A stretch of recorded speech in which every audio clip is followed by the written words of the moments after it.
what's going on the battlefield in Ukraine. It seems that the front line is collapsing. What do we know from the latest advancements of the Russian army on the battlefield in Ukraine?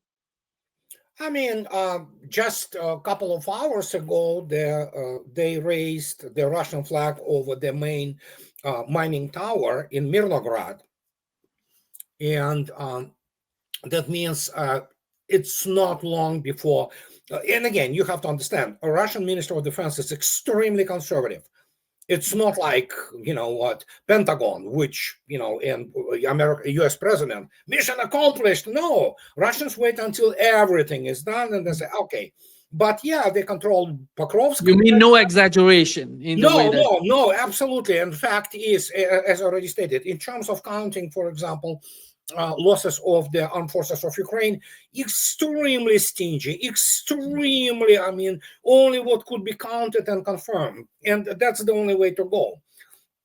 But we know the situation, and there are it's across the whole front line. It's now even deeper into Dnipropetrovsk region. There are a number of the hamlets and villages have been liberated just yesterday. So the situation around Kherson was already developing the way it was supposed to develop. There is some situation happening around the Karantinny Island, which is the only remaining bridge in the area of Kherson. So, but it's movement all over the place, and it's they are done essentially. I give this analogy of the boa, which swallowed its prey and now just digesting it. That's what it is. It's not about there is a lot of drama there, make no mistake, and the slaughter, and I have to use this term, that's the only term which can actually describe it. The slaughter is unbelievable, and that is why there is a panic and desperation all over the West. It's just they know they lost. It's just now the absolute desperation, especially London. So, Zelensky said that Ukraine mobilizes about 30,000 people every month, and sure. What is happening, Andrei, today in the front and in the rear? Because the country has to function after all, and you send all these people to the front. It's a lot for the population, for the current population of Ukraine, which something like 20 million people. Well, nobody can count them. Between 20-25 million maybe left, because most of them are just all over the place, including the United States. They run. There's many of them in Germany. Many of them, millions of them, actually moved to Russia, and that's a whole other story altogether. The other can of worms. And so obviously he lies, like I don't know how he lies. He always lies. And it shows you how stupid Western leaders are. They believe this BS. Pentagon completely bought into this propaganda. Which tells you everything you need to know about the professional level of the Western NATO militaries. Most of them, they are not qualified people to fight war. So, and 60,000. Why not come up with the bigger number? So what can I say? But evidently, by the financial reaction, where it only matters really that then suddenly the Norway and Belgium, and Norway, although they do not want to produce guarantees for the $160 billion which are stolen essentially from Russia by the combined West. So they don't want to give them loans anymore because they're not going to be repaid, obviously. So Europe bet the house on it. Well, they are morons. What can I say? So, and they are desperate, especially London. They believe that somehow they are that important. London City and all those, families control the world. Oh, what a cretins. Good Lord. How many divisions Mr. Rothschild has? None. So, and his bodyguards are children compared to the guys who will come if it comes down to it, So, but that's what it is. And so they are desperate. They're spinning. You probably saw yourself yesterday the incredible headline from Independent. Russians use weather to fight their okay, sure. Yeah, that's what you do. Yeah, and yeah, I have the video about it. It's sheer idiocracy, and they cannot contain this anymore, and they parade themselves as clowns that they are. I'm not talking about Western media. It's the lowest of the lowest. I mean, they're scum of the earth. So, and yeah, that's what it is. I think everything is collapsing, Andre, in even in the mainstream media here in the Yeah, West, and they yeah. cannot control the media anymore. And as time goes by, Andre, nobody better than Russian soldiers know the quality of the Ukrainian, fighters, Ukrainian soldiers. Do we know anything about that? How do they find the quality of Ukrainian soldiers today as it was before, comparing to what it was before and today, the reality of Ukrainian army today? Who are they, these people? My good friend, Colonel Oleg Shalandin, himself the combat veteran, a lot of awards and wounds, he correctly wrote a couple of days ago when speaking about what they're doing. He says, you don't have valor. You don't have, the only thing you have is hatred and being brainwashed. Well, there are some soldiers which are fighting, but primarily, if you look attentively, what are they doing? They are heirs of Bandera, and they are heirs of those, Sonderkommand and Sonderkommanders and SS units, and so there is no really some of them are trying to obviously surrender, and good for them, because that will guarantee them that they survive, but they have the direct orders from their commanders to shoot civilians, shoot children. They have people from Italy, for example, from European countries, from they come there for safari to kill, and they love to kill children. It's been recorded already on a number of occasions. They love to hunt children, essentially. They want to kill Ruskies, so, and this is everything you need to know. And this is everything what is happening. And at this stage, as I already stated, they avoid a real combat contact at all costs today. The first iteration of the Ukrainian army, which was best equipped and best trained in NATO, because it was a NATO army, it was wiped out by grossly numerically inferior Russian force in 2022.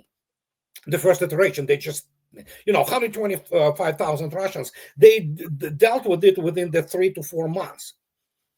But the problem is, as I already stated, that there is a metaphysical issue here, which is not for faint of heart, to explain to them what Ukrainian means in this overall, as the project of the entire Russia.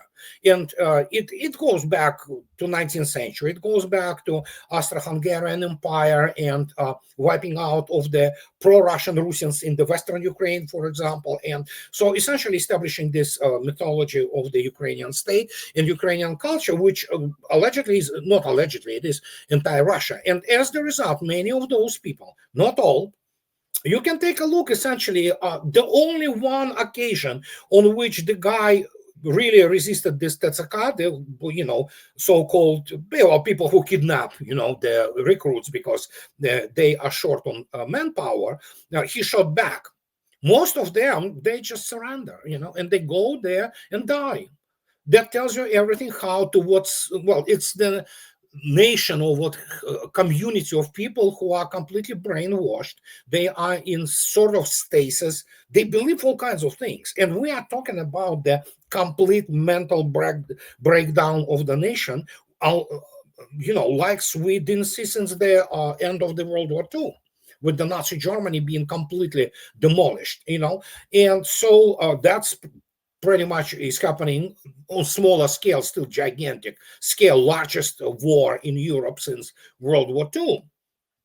And that will be the subject for very many psychiatrists and psychologists, and military psychologists to write about how the whole thing imploded in this way, because they have been led to believe to all kinds of fairy tales.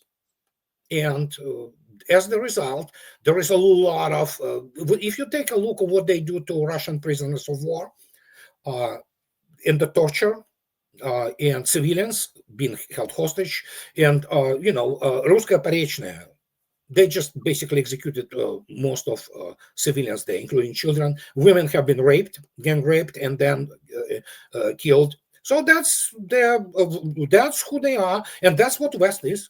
That's the people in London and in Washington D.C. They enjoy it. I mean, they love to kill Ruskies, So, and that's what we have.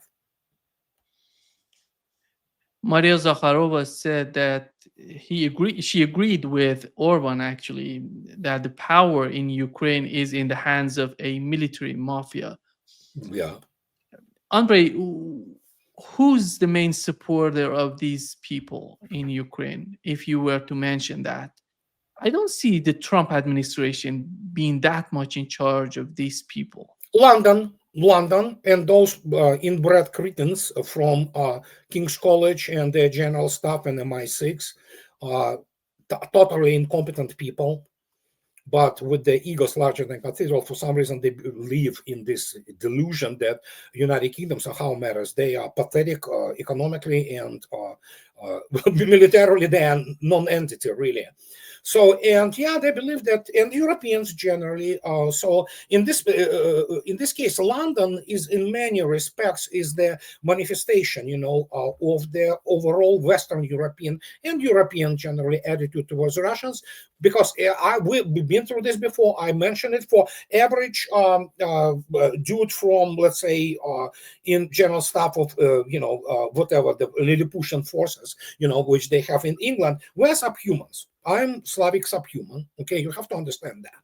For most people in British Parliament, Russians are subhumans, Asiatic, or they have to be annihilated. And the same goes for most of the Europeans in the, especially France or Germany, So, and most, again, I'm not in a position to give the number here. It could be 55%, could be 75%, majority. How large majority, that's the other issue. So in this case, it's basically Europe returned back to where it is supposed to be. And this is the pathetic barren land which had its good run, for the last 500 years. It shaped the world, no doubt about it. But then once we moved into industrial economy, then suddenly resources became scarce, to put it mildly, okay? And suddenly imperialism didn't pay that much, especially after World War II. And if not for the United States, Soviet Union could have marched to, beaches of Normandy in 1945, most likely 46. But of course, they are now, everybody knows. One of the major rationales behind the Normandy landing and opening the Second Front was not to finish off Germany, because by 1944 it was done. It was just a matter of how long Russians will be dealing with the rest of it. Red Army. And so, yeah, it's to check the advance of the Soviet Union, because they thought that Soviet Union, at that time, probably there were some plans. Today, Russians do not want to deal with Europe at all. It's like, leprosy, essentially. Europe has become the sewer, human sewer. It's the satanic playground, and they wanted it. So what can I say? And yeah, you have to understand, many people will be writing now in comments for you that, we're not like that. I know many Europeans are not like that, but in the geopolitics and the culture and overall view of the things is measured on the mass scale. Okay, here and there, some people of the consciousness, integrity, humanity in them, it doesn't matter as long as they do not represent influence and numbers. But in influence and numbers, this is how Europe sees Russia. They want resources, period. Because Europe is a barren land. They don't have anything, So, and as the result, they know that they lost. and they're desperate.